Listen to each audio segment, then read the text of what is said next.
Welcome back into the Cowboys Report. I am Tom Downey. On today's show, we're going to break down how the Cowboys have managed to fix their run game through two main, really impressive offseason moves that are really highway robbery, given what the Cowboys invested into this group. The two, I'll call people, we're going to discuss today, Javonte Williams, the back, and Klayton Adams, who is the Cowboys offensive coordinator. Both picked up this offseason, both not getting massive national attention, but have had massive impacts for the Cowboys this year.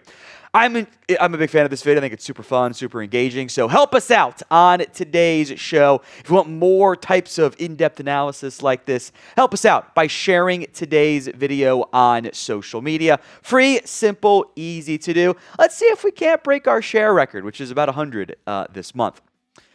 Let's begin with Javonte Williams. Background. Cowboys signed him and targeted him very early in free agency on a one-year, $3 million deal, despite the fact that Javonte Williams, look, I'm more than happy to admit it, I'm glad he's proven me wrong, there were real concerns about, does this guy have it anymore? He hadn't been good since his injury. He was among the worst in some of the advanced metrics in like yards before or after contact and rush yards over expected. He didn't look like the guy we saw at North Carolina. He didn't look like the guy we saw in his first year in Denver. Denver was happy to move on from him. They were not worried about losing him. Dallas, in the end, ends up being, although Denver's gotten good back play as well. So maybe a change of scenery was all that was needed. Maybe he just needed more time to recover from that injury. Either way, Javonte has proven pretty much everybody wrong so far. Meanwhile, Klayton Adams, the Cowboys offensive coordinator, came over from Arizona. Cardinals fans were unhappy to lose out because he had been one of the more well-regarded offensive line coaches in football. The goal of hiring Adams was to, what I had hoped at least, fix the scheme, fix the schematics, get more out of your offensive line. Given the fact you just won a football game down 4 starters, and it didn't look like you were down 4 starters on the offensive line, I think that's a pretty big deal. Adams had come over from the Cardinals. He had been the offensive line coach for a couple of years. Before that, he had served in Indianapolis, had been at Colorado as the co-OC, but really offensive line coach over there. It was offensive line-focused background stuff and run game-focused stuff, and that seems to be delivering this year in Dallas. So coming up, we're going to go in-depth with a bunch of data and analysis on how those two, Williams and Adams, have led the charge behind the new-look Brian Schottenheimer-led offense for the Cowboys and have really, maybe arguably, saved their run game in 2025. So far, I want you guys to grade the Cowboys' run game in the season. A, B, C, D, or F? Let me know in the comments section of today's show. A, B, C, D, or F. Now, if you've watched the show for a while, you know that I have complained a lot in the past about the Cowboys' run game. I didn't like the concepts. I did not like the schematics. It just didn't have explosiveness. It was very limited. It was very, frankly, boring. And I didn't think it was a modern run game. Well, Summer Sports has dropped their new kind of advanced data tool. They've got all the run game concepts. Here's 2023's run game concepts, what the run game concept is, how often it was ran, the yards per attempt, and the success rate on those. 2023 was a heavy inside zone team, just under 29% of the time, but it wasn't very efficient. Same with outside zone, and most teams run inside zone, outside zone for the majority of those reps, around 40, 45%. Somewhere in that ballpark. They ran some man, which I think is really duo, if you want to go with that route there. 14.6% of the time with not very good success rates. It kind of fallen off after a good success in 2022. The pull lead plays, again, were below 40%. Power, they didn't run very much. You get through 4 play concepts and you're below 10% for these. Trick plays, by the way, are like non-running back carries, like receivers, reverses, jet sweeps, stuff like that. They did have some success on trap plays, but they did not run it very much. It got even less diverse in 2024, where inside zone now accounts for 37% of those plays. Outside zone is 21%. I mean, you had a better than, really almost 60% chance that if you were watching the Cowboys play, it was going to be inside zone or outside zone. It lacked creativity. Pull lead was successful. They only ran that about 12% of the time. Those man gap concepts were under 7. Draw was 6%. It was inside zone. It was outside zone, and it wasn't very efficient. This year, it has changed. They've got 5 different concepts they are running at least 10% of the time. Counter, which they're running almost 14% of the time with above 50% success rate, wasn't even on the 2024 running concept. It was the 9th most used concept. They hardly used it. They're still doing inside zone, outside zone for the majority, but the volume has gone back down to around the 40% figure. It actually is the 40% figure, #math. Counter, they've been super successful on pull lead plays this year. Power is getting utilized. Man, some of those trick reverses stuff also being utilized here for this Dallas Cowboys team. It doesn't even actually show for 2025, the trap play calls. They've only done that 4 times. 75% success rate, though. The Cowboys' run game is far more diverse this year, and that is a huge testament to Klayton Adams as far as I'm concerned.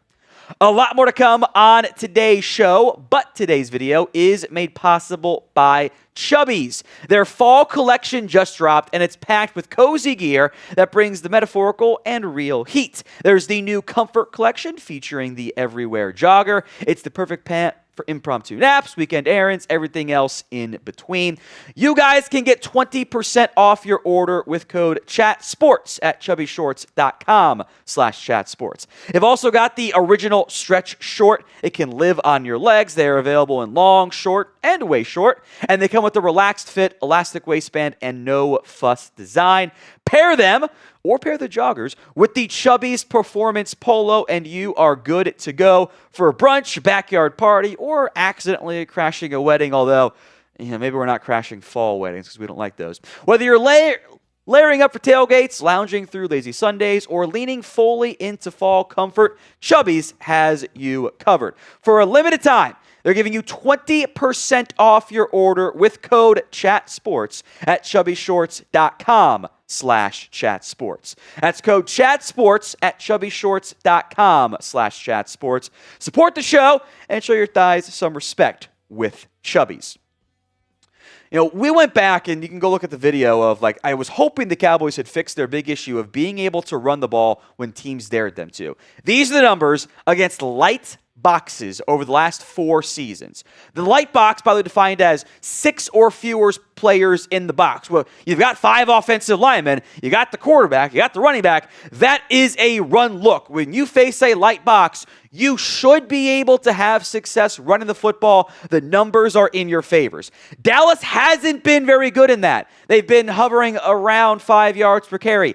It has skyrocketed to 7.33 yards per carry. They're way better against light boxes. Compared to last year, their neutral boxes, which is defined as 7 defenders in the box, they're better here. They've gone up from 3.78 to 4.36. Still room to be a little bit better and get going to some of the previous year's numbers, but it's an upgrade over what it was last year. And against stacked boxes, which is 8 or more defenders in the box, they're a full yard per carry better this year. Even when teams think they're going to run the ball because the box is loaded and or they've kind of created a stack box by loading up it with extra tight ends or whatever, they have been better against it. Everything about this run game is improvement over last year's. I think Klayton Adams has a huge impact here. And the Cardinals last year, by the way, were second, and then in 2023, first in yards before contact with Klayton Adams as their offensive line coach. That is not the case this year. In fact, I think it is worth mentioning, looking for, hey, what kind of impact does the coach have? The Cardinals' run game has struggled this year. They went from 2nd in yards per carry, 9th in EPA per carry, 9th in success rate, 10th in stuff rate, to 8th in yards per carry, 20th in EPA per carry, 31st in success rate. They went from a top 10 run game success rate wise to bottom 2. Stuff rate is now 19th. Klayton Adams, it's not like it's everything. The Cardinals have had some injuries in the running game with the backs, but the offensive line is the same, essentially. I think Klayton Adams is having a massive impact, both positively for the Cowboys and negatively for Arizona. I know there's already some concerns about potentially losing Klayton Adams this offseason. I actually would push back a little bit on that, even though when you have a coach who is great and not your head coach, there is always the risk of losing them. But here's why I think maybe you actually will end up keeping Klayton for the long term. And this is something I mentioned to an extent when they first hired him.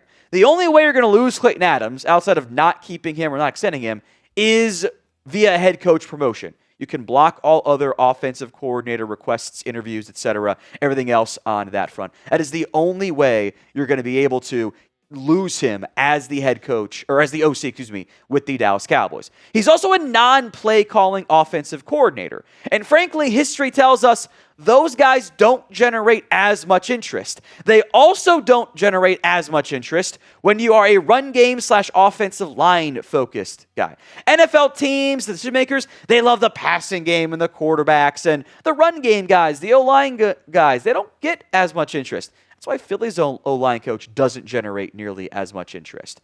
Plus, I am launching what I'll call Operation Slander, which is mean, but you know what, I care about the team.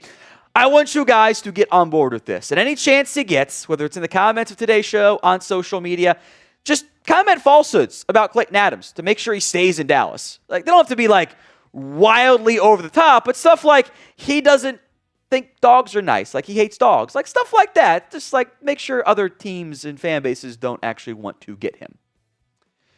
The other element here, of course, is Javonte Williams. And he has been, I think he's exceeded every single expectation that any of us had for him this upcoming season. The stats and where he ranks among backs. He's 9th in carries. He's 3rd in yards. He's 4th in yards per carry. Tied for 2nd in touchdowns. 3rd in what's called rushing yards over expected per attempt. That's next-gen stats, player tracking data, down and distance, etc. He's been very good there. 6th in success rate. 1st in rush EPA, so that is expected points added. Touchdowns help you a lot, but so does 66-yard runs. 3rd in EPA per carry this year on an efficiency metric. 9th in explosive runs. He is 2nd in yards after contact. Now, next-gen stats is a little bit generous in the yards after contact, but still, I think it is worth mentioning. The overall Cowboys run game this year, guys, they're only 28th in run rate. They are not a run-pass team. That was my concern with Schottenheimer. Has not been the case. Despite only 28th in run rate, they are 8th in yards per game. They are 4th in yards per carry, tied for 4th in touchdowns, 5th in EPA per carry. Being a positive EPA per carry team is really good. Tied for 16th in explosive runs, 2nd in success rate, 1st in stuff rate. They don't lose yards or get no gain very often on the ground game. Only 16th in yards before contact, but they're playing a backup offensive line. That does seem noteworthy to me. And 1st in yards after contact. That 16 and 1st figure is a massive upgrade over what it was last year. In 2024, before and after contact, the Cowboys were 29th and 14th. So despite being down starters on your offensive line, multiple of them already this season, you have significantly gotten better in the before contact numbers, and Javonte's kind of frankly playing out of his mind. So do you want to bring back Javonte Williams? Y for yes, N for no. Let me know in the comments section of today's show. Do you want to bring back Javonte Williams next season when he's a free agent for the Dallas Cowboys? I'm going to tease another upcoming video here that's kind of piggybacks off of this because the offense is an ecosystem. It all has to work together just like a football team does. Dallas, I don't think, is done continuing to find ways to grow their run game and then unlocking elements of the passing game as well. One big area, and we'll go more in depth on this, is under center.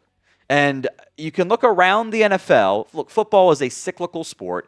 You tend to kind of go, you load the box to stop the run, and then teams hit you with big-time explosive plays. So you go to I shall, and you run the ball down their throats. You do shotgun stuff. You do college stuff. The smart teams right now in the NFL are actually leaning more than ever, well, more than recently, on under-center work. Look what Dallas has done the past 2 weeks. They have significantly boosted their under-center rates, and as a result, their play-action game has reached heights it hasn't seen in several years. So coming later this week on the Cowboys Report, I'm going to go how the Cowboys have elevated their play-action game. It does kind of boil down to they've married their run game and pass game a little bit better than they had in the past, but we'll go in depth on that on a future Cowboys show later this week. So make sure you guys are subscribed.